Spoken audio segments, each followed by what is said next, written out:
ஊடகங்களின் பார்வையில் இன்று வெளியாகிய நாளிதழ்களில் உள்ள முக்கிய செய்திகளின் கண்ணோட்டம்.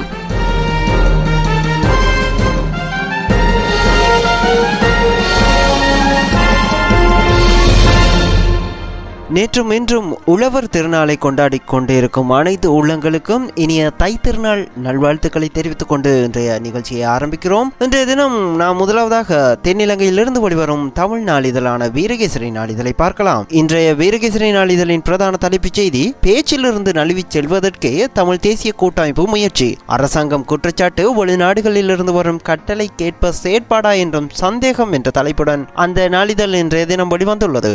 அரசியல் தீர்வு பிரச்சனை மற்றும் அது தொடர்பான செயற்பாடுகளிலிருந்து நழுவி செல்லவும் அவற்றை தவிர்க்கவுமே தமிழ் தேசிய கூட்டமைப்பு முயற்சித்துக் கொண்டு இருக்கிறது. அதாவது வெளிநாடுகளில் இருந்து வரும் கட்டளைகளுக்கு ஏற்ப கூட்டமைப்பு செயற்படுகிறதா என்ற சந்தேகம் எங்களுக்கு எழுகிறது. அப்படியாயின் அது ஆரோக்கியமான விடயமாக அமையாது என்று ஆளும் கட்சியின் பிரதான கொறடாவும் அமைச்சருமான தினேஷ் குணவர்தன தெரிவித்தார். பாராளுமன்றத்தில் கடந்த காலங்களில் நடைபெற்ற கட்சி தலைவர்கள் கூட்டத்தில் தெரிவுக்குழு தொடர்பில் கூட்டமைப்புக்கு அறிவிக்கப்பட்டதுடன் சபாநாயகரும் தனது அறிவிப்பின் மூலமாக கூறியிருந்தார் எனவும் அமைச்சர் சுட்டிக்காட்டினார் என அந்த செய்தி நின்று செல்கிறது. இந்திய வெளியுறவு அமைச்சர் SM கிருஷ்ணா இன்று வருகிறார். பல தரப்பினருடனும் பேசுவார். யாழ்ப்பாணத்தில் வீடுகளை கையளிக்கும் நிகழ்விலும் பங்கேற்பார் என்ற தலைப்பிலும் மற்றும் ஒரு செய்தி வெளியிடப்பட்டுள்ளது. இந்திய வெளிவிவகார அமைச்சர் SM கிருஷ்ணா 4 நாள் உத்தியோகபூர்வ விஜயம் ஒன்றை மேற்கொண்டு இன்று திங்கட்கிழமை இலங்கை வருகிறார். எதிர்வரும் 19ஆம் தேதி வரை இலங்கையில் தங்கியிருக்கும் இந்திய வெளிவிவகார அமைச்சர் பல தரப்பினருடனும் பேச்சு நடத்த உள்ளதாக அந்த செய்தி நின்று செல்கிறது. இதனை தவிர இந்திய அரசாங்கத்தினால் 10,000 துவிச்சக்கர வண்டிகளை வழங்க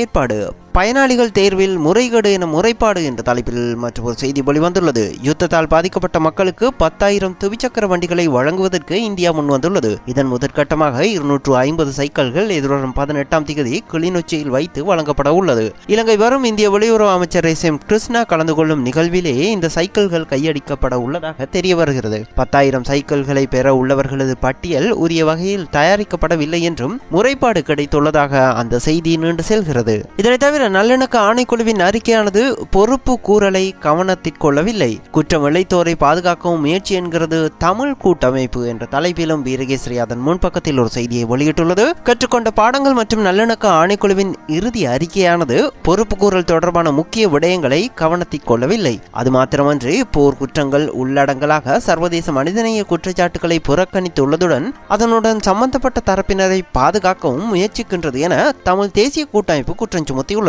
அத்துடன் இந்த ஆணைக்குழுவானது சாட்சிகளின் பாதுகாப்பு தொடர்பில் எந்த ஒரு சரியான நிகழ்ச்சி திட்டத்தையும் கொண்டிருக்கவில்லை எனவும் கூட்டமைப்பு சுட்டிக்காட்டியுள்ளதாக அந்த செய்தி நீண்டு செல்கிறது. அத்துடன் 13வது திருத்தம் தொடர்பான இந்தியாவின் வலியுறுத்தலை இலங்கை ஏற்க வேண்டும், முழு அளவில் நடைமுறைப்படுத்தப்படல் அவசியம் என்கிறார் அமைச்சர் வாசு என்ற தலைப்பிலும் இன்னும் ஒரு செய்தி வெளிவந்துள்ளது.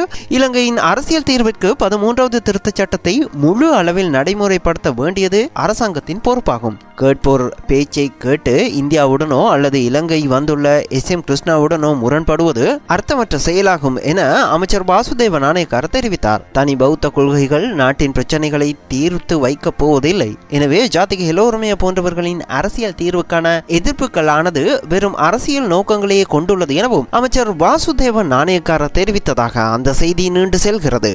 அத்துடன் தைப்பொங்கல் தினத்தன்று தமிழ் அரசியல் கைதிகளை பார்வையிட அனுமதி மறுப்பு, இன நல்லுறவுக்கு உதவ மாட்டாது என கைதிகளின் குடும்பத்தினர் மகஜர் என்ற தலைப்பிலும் மற்றும் ஒரு செய்தி வெளியிடப்பட்டுள்ளது.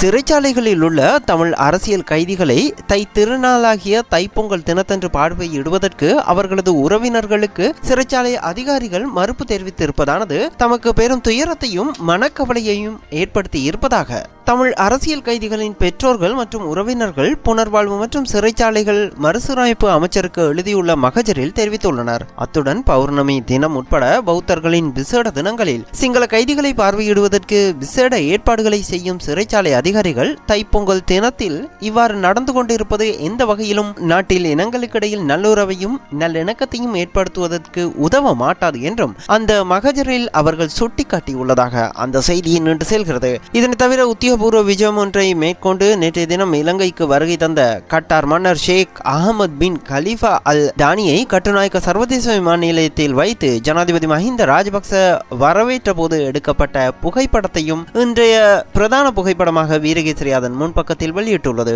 நாம் அடுத்ததாக இன்றைய தினம் வெளிவந்துள்ள லங்கா தீப பத்திரிகை எடுத்துக்கொள்வோம். லங்கா தீப பத்திரிகையின் இன்றைய பிரதான செய்தி பலாத் பாலன சந்த பணத்தை ஆண்டு பக்ஷி மத்த தேக்கா மந்திரி கண்டாயமே அது ரஸ்விமேதி விசேஷ சாக்காச்சாவாக் என்ற தலைப்பில் அந்த செய்தி வெளியிடப்பட்டுள்ளது.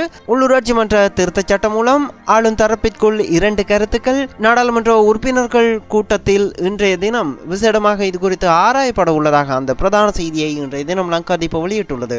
தற்போதுள்ள உள்ளூராட்சி மன்ற தேர்தல்களில் திருத்தங்கள் மேற்கொள்ளப்பட வேண்டும் என நாடாளுமன்றத்தில் சமர்ப்பிக்கப்பட உள்ள திருத்த சட்டம் மூலம் குறித்து அரசாங்கத்தில் உள்ள கட்சிகளிடையே இருவேறுபட்ட நிலைப்பாடுகள் காணப்படுவதாகவும் இதுகுறித்து இன்றைய தினம் கூடும் ஆளும் கட்சியின் நாடாளுமன்ற உறுப்பினர்கள் குழு கூட்டத்தின் போது ஆராயப்பட உள்ளதாக அரசாங்க உயர்மட்ட தரப்பு தகவல்கள் தெரிவிப்பதாக அந்த பிரதான செய்தியின் நீண்டு செல்கிறது. அத்துடன் ஜனபத்திட்ட இறைவு அமெரிக்காவே நடுவிபாகிய பெஹ ஜனாதிபதிக்கு எதிராக அமெரிக்காவில் வழக்கு விசாரணை மேற்கொள்ள முடியாது என்ற தலைப்பில் அந்த செய்தி வெளியிடப்பட்டுள்ளது. இலங்கை ஜனாதிபதி மஹிந்த ராஜபக்சவிற்கு எதிராக அமெரிக்காவில் வழக்கு விசாரணை மேற்கொள்ள முடியாது என அமெரிக்கா தெரிவித்துள்ளதாக அந்த செய்தியில் குறிப்பிடப்பட்டுள்ளது.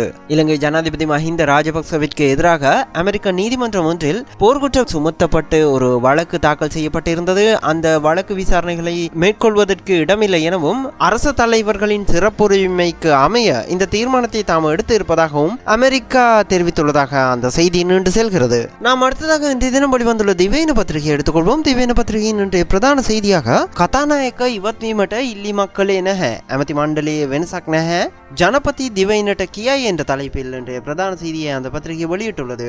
சபாநாயகரை விலகுமாறு கோரிக்கை விடுக்கவில்லை, அமைச்சரவையிலும் மாற்றம் இல்லை என ஜனாதிபதி மஹிந்த ராஜபக்ச திவைன பத்திரிகைக்கு தெரிவித்ததாக இன்றைய பிரதான செய்தியை திவை இன வெளியிட்டுள்ளது.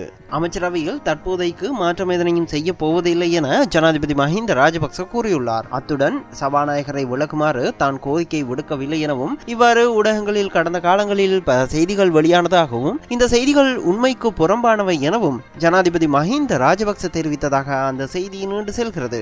அத்துடன் திவைன பத்திரிகையும் கட்டார் மன்னர் ஷேக் அகமது பின் கலீஃபா அல் தானியை கட்டுநாயக்க விமான நிலையத்தில் ஜனாதிபதி மஹிந்த ராஜபக்ச வரவேற்ற போது எடுக்கப்பட்ட புகைப்படத்தை அதன் முன்பக்கத்தில் திவைன வெளியிட்டுள்ளது. நாம் அடுத்ததாக இன்றைய தினம் தமிழகத்திலிருந்து வெளிவரும் தினமணி பத்திரிகை எடுக்கலாம். தினமணி பத்திரிகையின் இன்றைய பிரதான செய்தி பிரித்தாள பார்க்கிறது காங்கிரஸ் என்ற தலைப்பில் அந்த பத்திரிகை இன்றைய தினம் வெளிவந்துள்ளது.